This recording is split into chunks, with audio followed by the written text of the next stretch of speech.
Welcome to Shantala kitchen. ಈ ದಿನ ನಾವು ಸಾಂಬಾರ್ ಖಾರದ ಪುಡಿಯನ್ನು ಉಪಯೋಗಿಸ್ಕೊಂಡು ನಾವು ಹುಳಿಯನ್ನು ಮಾಡೋಣ. ಇದನ್ನು ಟ್ರೆಡಿಷನಲ್ ಫುಡ್ ಇವತ್ತು ಮಾಡುವಂಥದ್ದು. ಸಾಂಬಾರ್ ಖಾರದ ಪುಡಿಯನ್ನು ಉಪಯೋಗಿಸ್ಕೊಂಡು ಹುಳಿಯನ್ನು ಮಾಡೋದು. ಹಿಂದೆ ಹೊರಗಡೆ ಹೋಗಬೇಕಾದ್ರೆ ದೇವಸ್ಥಾನಗಳಿಗೆ ಎಲ್ಲಾದ್ರೂ ಒಂದು 2-3 ದಿನ ಹೊರಗಡೆ ಹೋಗಬೇಕಾದ್ರೆ ಈ ರೀತಿ ಮಾಡಿ ಬುತ್ತಿ ಅನ್ನವನ್ನು ಕಲಿಸ್ಕೊಂಡು ಹೋಗ್ತಾಯಿದ್ರು.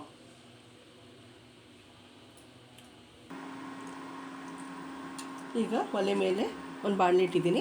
ಅದಕ್ಕೆ ಒಂದು 5 ಸ್ಪೂನು ಎಣ್ಣೆನ ಆ್ಯಡ್ ಮಾಡೋಣ.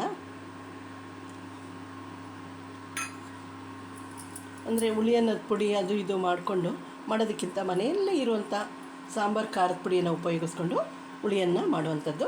ಇದು ಟ್ರೆಡಿಷನಲ್ಲು. ಹಿಂದೆ ಹೊರಗಡೆ ಎಲ್ಲರೂ ಒಂದು 2-3 ದಿನ ಹೊರಗಡೆ ಹೋಗಬೇಕಾದ್ರೆ ದೇವಸ್ಥಾನಕ್ಕೆ ಈ ರೀತಿ ಹುಳಿಯನ್ನು ಮಾಡಿಕೊಂಡು ಬುತ್ತಿನ ಕಟ್ಕೊಂಡು ಹೋಗ್ತಾಯಿದ್ರು. ಇದು 2 ದಿನ ಆದ್ರೂ ಕೂಡ ಏನು ಕೆಡ್ತಿರ್ಲಿಲ್ಲ, ತಿಂತಾಯಿದ್ರು.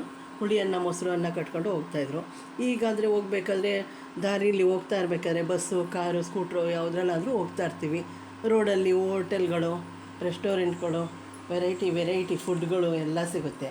ಆದರೆ ಹಿಂದೆ ಎತ್ತಿನ ಗಾಡಿನಲ್ಲಿ ಹೋಗ್ತಾಯಿದ್ರು, ಕಾಲ್ನಡಿಗೆಯಲ್ಲಿ ಹೋಗ್ತಾಯಿದ್ರು. ಆಗ ಹೆಚ್ಚು ವ್ಯವಸ್ಥೆ ಇರಲಿಲ್ಲ. ಆಗ ಈ ರೀತಿ ಟ್ರೆಡಿಷನಲ್ ಫುಡ್, ಈ ರೀತಿ ಖಾರದ ಪುಡಿಯನ್ನು ಉಪಯೋಗಿಸ್ಕೊಂಡು ಹುಳಿಯನ್ನು ಮಾಡಿ ಬುತ್ತಿನ ಕಟ್ಕೊಂಡು ಹೋಗ್ತಾಯಿದ್ರು.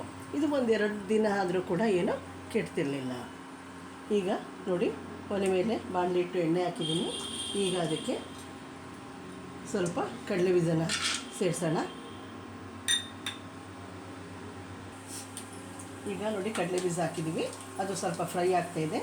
ಈಗ ಅದಕ್ಕೆ ಒಂದು ಅರ್ಧ ಸ್ಪೂನಷ್ಟು ಸಾಸಿವೆನ ಆ್ಯಡ್ ಮಾಡೋಣ. ಮತ್ತು 1 ಸ್ಪೂನಷ್ಟು ಕಡಲೆಬೇಳೆನ ಆ್ಯಡ್ ಮಾಡೋಣ. ಮತ್ತು 1 ಸ್ಪೂನು ಕಡಲೆಬೇಳೆ ಮತ್ತು ಉದ್ದಿನಬೇಳೆ ಎರಡನ್ನೂ ಕೂಡ ಹಾಕೋಣ. ಕಡಲೆ ಬೀಜ, ಸಾಸಿವೆ, ಕಡಲೆಬೇಳೆ, ಉದ್ದಿನಬೇಳೆ ಇಷ್ಟನ್ನು ಕೂಡ ಈಗ ಹಾಕಿದೆ. ಈಗ ಇದು 1 ನಿಮಿಷ ಫ್ರೈ ಆಗಿ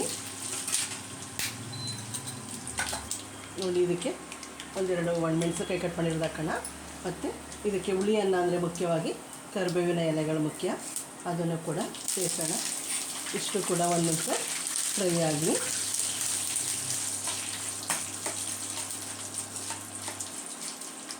ನೋಡಿ. ಈಗ ಫ್ರೈ ಆಗಿ ಅದು ಆಗಲೇ ಆಲ್ರೆಡಿ ಕಲರ್ ಚೇಂಜ್ ಆಗಿದೆ. ಈಗ ಅದಕ್ಕೆ ಇಲ್ಲಿ ಸ್ವಲ್ಪ ಹುಣಸೆಹಣ್ಣು ನೆನೆಸಿ ನಾನು ಅದರ ರಸನ ತೊಗೊಂಡಿದ್ದೀನಿ, ಹಾಕೋಣ.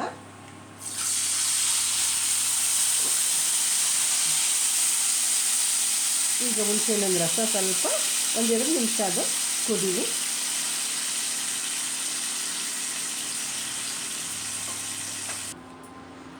ನೋಡಿ, ಇಲ್ಲಿ ಹುಣಸೆಹಣ್ಣಿನ ರಸ ಹಾಕಿದ್ದೀನಿ, ಅದು ಸ್ವಲ್ಪ ಕುದೀತಾ ಇದೆ. ಈಗ ಅದಕ್ಕೆ ನಾವು ಸಾಂಬಾರು ಖಾರದ ಪುಡಿನ ಆ್ಯಡ್ ಮಾಡೋಣ. ನಾನು ಇಲ್ಲಿ 2 ಸ್ಪೂನ್ ತೊಗೊಂಡಿದ್ದೀನಿ. ಇದನ್ನು ಸೇರಿಸೋಣ. ಇದು ಸ್ವಲ್ಪ ಕುದಿಬೇಕು. ಅಂದರೆ ಉಪ್ಪು, ಹುಳಿ, ಖಾರ ನಿಮ್ಮ ಟೇಸ್ಟ್ಗೆ ತಕ್ಕಂತೆ ನೀವು ಆ್ಯಡ್ ಮಾಡ್ಕೊಳ್ಳಿ, ಸೇರಿಸ್ಕೊಳ್ಳಿ. ನೋಡಿ, ಆಲ್ರೆಡಿ ಇದು ಕಾಣಿಸ್ತಾ ಇದೆ ಅಲ್ವಾ, ಹುಳಿ ಅನ್ನೋದು ಗೊಜ್ಜು ರೀತಿ ಆಗ್ತಾಯಿದೆ. ಇದಕ್ಕೆ ಸಪ್ರೇಟಾಗಿ ನಾವು ಪುಡಿಯನ್ನು ಮಾಡ್ಕೊಳ್ಳುವಂಥ ಅವಶ್ಯಕತೆ ಇಲ್ಲ. ನಾವು ಸಾಂಬಾರಿಗೆ ಮಾಮೂಲಿ ಉಪಯೋಗಿಸ್ತೀವಲ್ಲ, ಅದೇ ಖಾರದ ಪುಡಿಯನ್ನು ಉಪಯೋಗಿಸ್ಕೊಂಡು ಹುಳಿಯನ್ನು ಮಾಡ್ತಾಯಿರೋದು. ಇದು 1-2 ನಿಮಿಷ ಖಾರದ ಪುಡಿ ಹಸಿ ವಾಸನೆ ಹೋಗಿ ಸ್ವಲ್ಪ ಬೇಯಲಿ. ಹಾಗೆ ಇನ್ನೊಂದು ಸ್ವಲ್ಪ ಗಟ್ಟಿಯಾಗುತ್ತೆ. ನೋಡಿ, ಈಗ ಬೇಯ್ತಾ ಇದೆ. ಸ್ವಲ್ಪ ಖಾರದ ಪುಡಿಯ ಹಸಿ ಸ್ಮೆಲ್ಲು ಹೋಗಿದೆ. ಈಗ ಅದಕ್ಕೆ ಉಪ್ಪನ್ನ ಆ್ಯಡ್ ಮಾಡೋಣ. ಈಗ ಸ್ವಲ್ಪ ಉಪ್ಪು ಹಾಕೋಣ. ಅನ್ನ ಕಲಿಸುವಾಗ ಸ್ವಲ್ಪ ಟೇಸ್ಟ್ ನೋಡಿಬೇಕಾದ್ರೂ ಸ್ವಲ್ಪ ಹಾಕೊಳ್ಳೋಣ. ಇದು ಬೆಂದು ನೋಡಿ ಆಲ್ರೆಡಿ ಎಣ್ಣೆ ಬಿಡ್ತಾ ಇದೆ. ಇನ್ನೊಂದು ಸ್ವಲ್ಪ ಉಪ್ಪು ಹೊಂದ್ಕೊಂಡು ಬೇಯಲಿ. ನೋಡಿ, ಗೊಜ್ಜು ರೆಡಿಯಾಗಿದೆ. ಈಗ ಇದು ಸ್ವಲ್ಪ ಆರಿದ ಮೇಲೆ ಇದಕ್ಕೆ ಅನ್ನನ ಹಾಕ್ಕೊಂಡು ಮಿಕ್ಸ್ ಮಾಡ್ಕೊಳ್ಳೋಣ. ಈಗ ಒಲೆ ಆಫ್ ಮಾಡ್ತಾಯಿದ್ದೀನಿ. ನೋಡಿ, ಗೊಜ್ಜು ರೆಡಿಯಾಗಿದೆ. ಈಗ ಇದಕ್ಕೆ ಅನ್ನನ ಆ್ಯಡ್ ಮಾಡೋಣ. ಇಲ್ಲಿ ಆಲ್ರೆಡಿ ಅನ್ನನ ಮಾಡಿಕೊಂಡು ಸ್ವಲ್ಪ ಹಾಕಿದ್ದೀನಿ. ಈಗ ಇದನ್ನು ಸೇರಿಸೋಣ ಗೊಜ್ಜಿಗೆ. ನೋಡಿ, ಈ ರೀತಿ ಅನ್ನನ ಹಾಕಿ ಕಲಸಿದ್ದೀನಿ. ಅಂದರೆ ಇದನ್ನೆಲ್ಲ ಸ್ಪೂನಲ್ಲಿ ಕಲಸೋದ್ಕಿಂತ ಈ ರೀತಿ ಕೈನಲ್ಲೇ ಕಲಸಿದ್ರೆ ಚೆನ್ನಾಗಿರುತ್ತೆ. ಹಿಂದೆ 1-2 kg 3 kg ಹಾಕಿ ಮಾಡ್ತಾ ಇರ್ತಾರೆ. ಅವ್ರುಗಳು ಏನು ಮಾಡ್ತಿದ್ರು, ಈ ರೀತಿ ದೊಡ್ಡ ದೊಡ್ಡ ಪಾತ್ರೆನ ಹುಡಿಕೊಂಡು ಹೋಗ್ತಾಯಿದ್ರು. ನೆಲನ ಚೆನ್ನಾಗಿ ಒರೆಸಿ ಗುಡಿಸಿ ತೊಳೆದ್ಬಿಟ್ಟು ನೆಲದ ಮೇಲೆ ಅನ್ನ ಹಾಕಿ ಅಷ್ಟು ಗೊಜ್ಜು ಮಾಡಿ ಹಾಕಿ ಕಲಸಿ ಕೈನಲ್ಲೇ ಹಾಕಿ ಕಲಸಿ ಚೆನ್ನಾಗಿ ಕಿವುಚಿ ಬಾಕ್ಸ್ಗಳಿಗೆ ಡಬ್ಬಿಗಳಿಗೆ ತುಂಬಿಕೊಂಡು ರೆಡಿಯಾಗಿ ಹೋಗ್ತಾಯಿದ್ರು. ಈಗ ನಾವು ಸ್ಟೈಲ್ ಮಾಡಿಕೊಂಡು ಸ್ಪೂನು ಚಮಚ ಅಂತ ಇಟ್ಕೊಳ್ತೀವಿ. ಈ ರೀತಿ ಕೈನಲ್ಲೇ ಕಲಸೋದ್ರಿಂದ, ಕೈನ ಹೆಚ್ಚು ಉಪಯೋಗಿಸೋದ್ರಿಂದ ಕೈನಲ್ಲಿರುವಂಥ ಒಳ್ಳೆಯ ಅಂಶ, ಪಾಸಿಟಿವ್ ಅಂಶ ನಾವು ಮಾಡುವಂಥ ಆಹಾರಕ್ಕೂ ಕೂಡ ಸೇರುತ್ತೆ. ನೋಡಿ, ಈಗ ಹುಳಿಯನ್ನು ರೆಡಿಯಾಗಿದೆ. ಇದಕ್ಕೆ ಸ್ವಲ್ಪ ಅಲಂಕಾರಕ್ಕೆ ಕೊತ್ತಂಬರಿ ಸೊಪ್ಪನ್ನ ಆ್ಯಡ್ ಮಾಡೋಣ. ಕೊತ್ತಂಬರಿ ಸೊಪ್ಪನ್ನು ಅಷ್ಟೇ ನಾವು ಈಗ ಅಲಂಕಾರಕ್ಕೆ ಅಂತ ಆ್ಯಡ್ ಮಾಡ್ತೀವಿ. ಹಿಂದೆ ಹುಳಿ ಅನ್ನಕ್ಕೆ ಕೊತ್ತಂಬರಿ ಸೊಪ್ಪನ್ನೇನು ಕೂಡ ಸೇರಿಸ್ತಿರ್ಲಿಲ್ಲ. ನೋಡಿ, ಹುಳಿಯನ್ನು ಟ್ರೆಡಿಷನಲ್ ಫುಡ್ ಹುಳಿಯನ್ನು ಸಾಂಬಾರು ಖಾರದ ಪುಡಿಯ ಹುಳಿಯನ್ನು ರೆಡಿಯಾಗಿದೆ.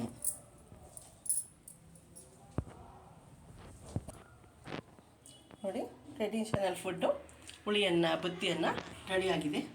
ನನ್ನ ಈ ವಿಡಿಯೋ ಇಷ್ಟ ಆದಲ್ಲಿ ಲೈಕ್ ಮಾಡಿ, ಶೇರ್ ಮಾಡಿ, ಸಬ್ಸ್ಕ್ರೈಬ್ ಆಗಿ. ನನ್ನ ವಿಡಿಯೋಗಳನ್ನು ನೀವು ನೋಡಿ ಸಬ್ಸ್ಕ್ರೈಬ್ ಆಗಿ, ಮುಖ್ಯವಾಗಿ ನಿಮ್ಮ ಒಂದು ಪುಟ್ಟ ಲೈಕನ್ನು ಕೊಡಿ. ನಮಗೆ ಆಗ ಮತ್ತೆ ಹೆಚ್ಚು ವಿಡಿಯೋಗಳನ್ನು ಹಾಕಲು ಸಹಾಯ ಆಗುತ್ತೆ. ಮತ್ತು ನಮಗೂ ಕೂಡ ಪರವಾಗಿಲ್ಲ, ನಮ್ಮ ವಿಡಿಯೋಗಳನ್ನು ನೋಡ್ತಾರೆ, ಲೈಕ್ ಮಾಡ್ತಾರೆ, ಶೇರ್ ಮಾಡ್ತಾರೆ, ಸಬ್ಸ್ಕ್ರೈಬ್ ಆಗ್ತಾರೆ.